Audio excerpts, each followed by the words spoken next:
Tank ఉన్నది, పెద్ద ట్యాంక్లో మొత్తం బ్లాక్ కలరే ఉన్నది. సో ఆ బ్లాక్ కలర్లో మనము కొంచెం ఒక గ్లాస్ తీసుకొని వైట్ కలర్ వేసినాం అనుకోండి, ఆ బ్లాక్ కలర్ చేంజ్ అవుతుందా? చేంజ్ కానే కాదు. కానీ మనం బకెట్ తీసుకొని ఒక 10 బకెట్ వేసినాం అనుకో, కొంచెం మార్పు అయితే ఉంటుంది.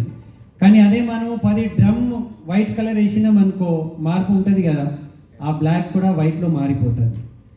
సో పూర్వం చేసిన పాపాలని మనము కడగాలి అనుకుంటే దానికన్నా ఎన్నో రెట్లు ఎక్కువ పుణ్యకర్మం చేసేసి పుణ్యం బంధించాలి. సో ఇంత పాపం ఉన్నదంటే దానికన్నా ఎన్నో రెట్లు మనం పుణ్యం బంధిస్తే ఆ పాపం యొక్క ఫలితము మనము సర్పాస్ చేసేస్తాము, అంటే విముక్తి మనకు వచ్చేస్తుంది అని అంటున్నారు. సో ఎంత మనము పాపం చేస్తున్నామో దానికన్నా ఎన్నో రెట్లు మనం పుణ్యం చేయాలి. కొంతమంది అంటారు, సార్ నేను చాలా కష్టపడుతున్నా కానీ నాకు సక్సెస్ రావట్లేదు, నేను కోరుకున్న రిజల్ట్ రావట్లేదు అంటే మనము మన బ్లాక్ కలర్ చాలా ఉన్నది లోపల, అంటే మనము ఆల్రెడీ పాపం బంధించినాము. సో ఇప్పుడు చిన్న చిన్న గ్లాస్తో మనము దాంట్లో వైట్ వేస్తున్నాము, అంటే ఇవాళ నేను పుణ్యకర్మం చేస్తున్నా కానీ ఇంకా అది సరిపోవట్లేదు, ఇంకా ఎక్కువ చేయాలి. సో ఎప్పుడైతే అది క్లియర్ అయిపోతుంది అక్కడి నుంచి మనకు మళ్ళీ సక్సెస్ రావడం స్టార్ట్ అవుతుంది. సో ఏదైనా మనం బంధిస్తున్నాము అంటే ఎక్కువ బంధిస్తే, పాపం కన్నా ఎక్కువ మనం పుణ్యం బంధిస్తే ఆ పాపాన్ని మనము విముక్తి చేసేసి దాని గురించి మనకు క్షమాపణ దొరుకుతుంది. నెక్స్ట్ విజువలైజేషన్ గురించి శ్రీనివాస్ గారు అడిగినరు.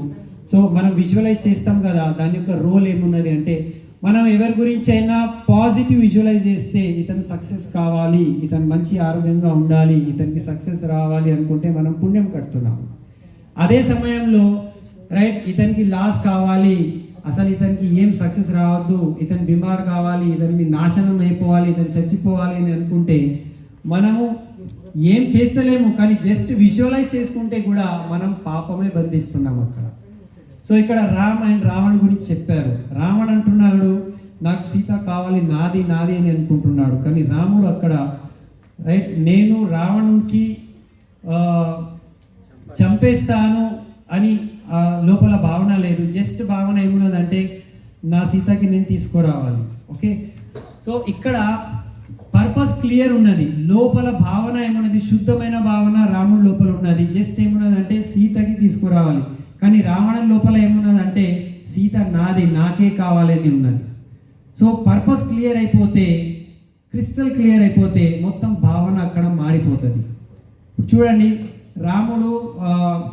రావణునికి చంపాలని అక్కడ కోరిక లేదు, కానీ సందర్భం వచ్చింది, చంపేశారు. చంపేసిన తర్వాత కూడా అతను మరణించిన తర్వాత కూడా ఆ రాజ్యం తీసుకోలే, ఇమ్మీడియట్లీ అక్కడ విభీషణ్కి ఇచ్చేసి అక్కడ నుంచి వెళ్ళిపోయారు. ఎందుకంటే పర్పస్ అక్కడ ఆ లంక రాజ్యాన్ని జయించాలి, రావణుని చంపేయాలి కాదు, సీతని తీసుకురావాలి అంతే ఉంది.